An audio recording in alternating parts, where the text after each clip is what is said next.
Στην αρχή είχαμε τα υλικά. Κάπως έπρεπε να αξιοποιηθούν. Είναι κομμάτια ξυλαράκια, ένα κομμάτι κοντραπλακέ θαλάσσης, αλουμίνιο σε ράβδο, σε σωλήνα, σε τετράγωνο κομμάτι ράβδο πάλι και μπρούτζος. Ας δούμε τώρα τι έγινε με αυτά. Μετά από πολλή σκέψη αποφάσισα και κατασκεύασα αυτό.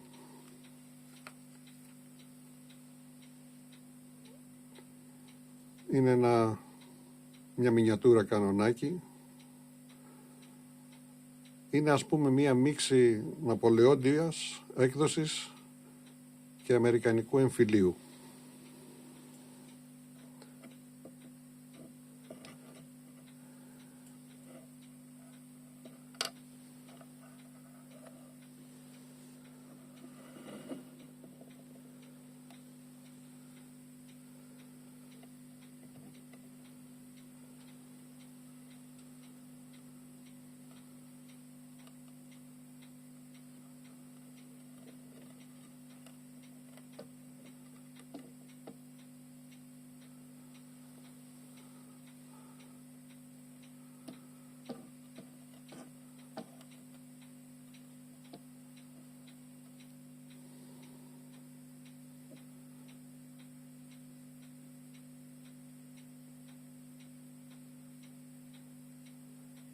Είναι η ρυθμιστική βίδα για να αναβοκατεβαίνει το πυροβόλο.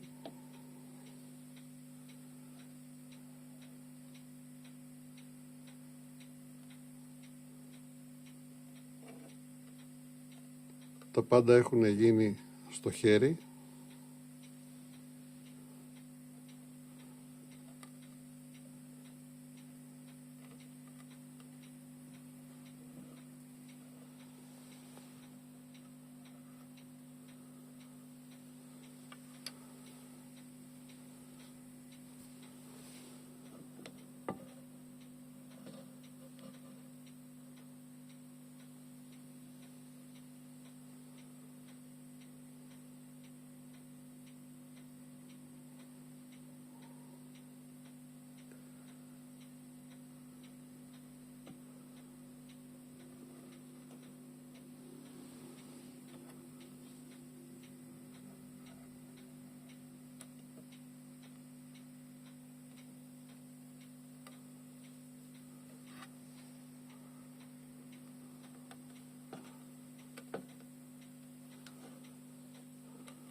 Η μεγαλύτερη δυσκολία ήταν στους τροχούς.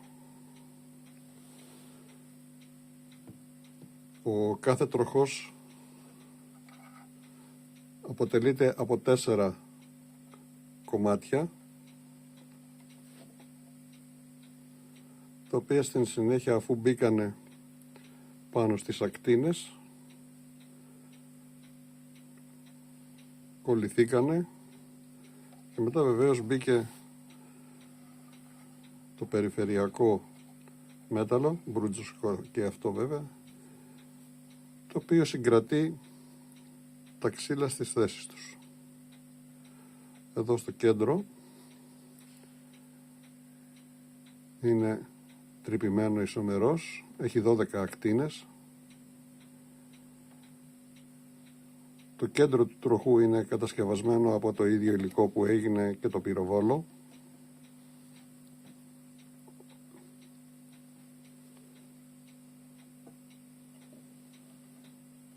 Τρυπηθήκανε λοιπόν τα κέντρα εδώ και κολληθήκανε με σημοκόλληση βέβαια.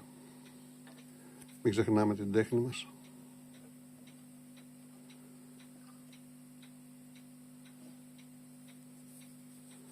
Εδώ και αυτά που δημιουργούν εδώ το, δεν ξέρω πώς να το πω,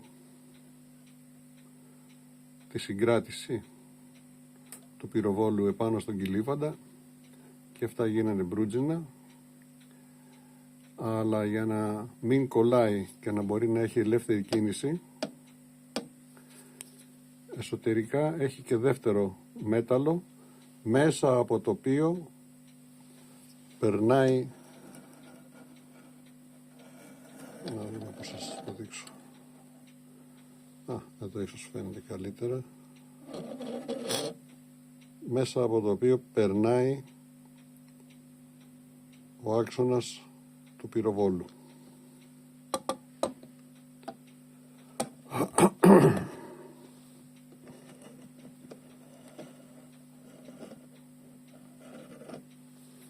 Βεβαίως δεν θα μπορούσαν να λείπουν τα εξαρτήματα, όπως είναι αυτό.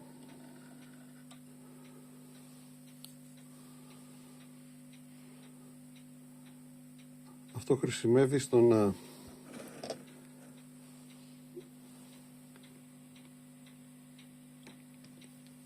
καθαρίζεις την κάνη μετά από κάθε βολή, ώστε να μην μένουν μέσα υπολείμματα από την προηγούμενη, υπολείμματα πυρίτιδας, τα οποία πιθανόν να είναι ακόμα, να έχουν φωτιά, ώστε αν βάλεις εσύ την καινούργια πυρίτιδα για την επόμενη βολή να μην σου σκάσει. Επίσης,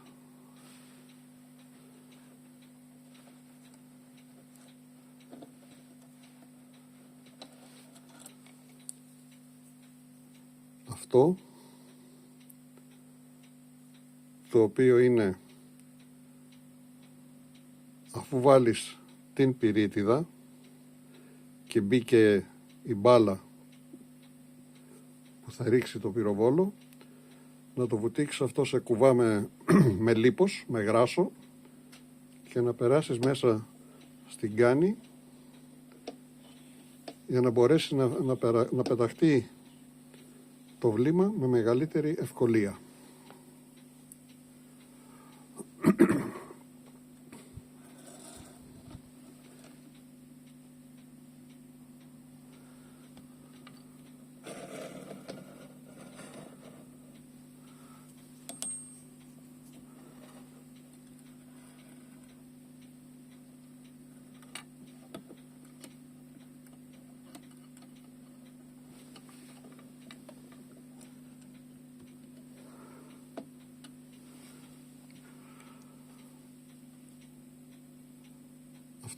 Αυτό είναι ένα ξύλινο επίσης βοήθημα, το οποίο χρησιμοποιείται στο πίσω μέρος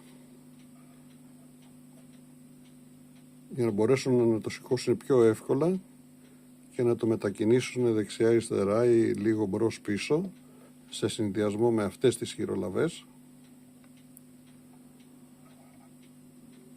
στο πεδίο της μάχης. Έχει και αυτό τη θέση του.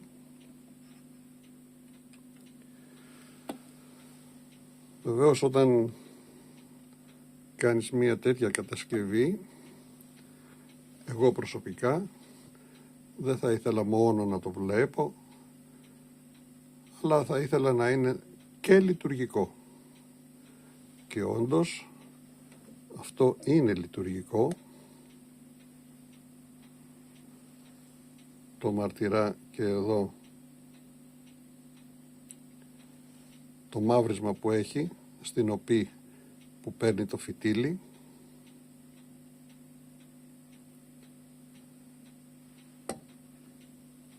Και πληροφοριακά να πω ότι η διάμετρος εδώ της κάνης είναι στα 7 χιλιοστά. Το έκανα 7 χιλιοστά γιατί 7 χιλιοστά ήταν οι μπίλες που είχα από ένα ρουλεμάν.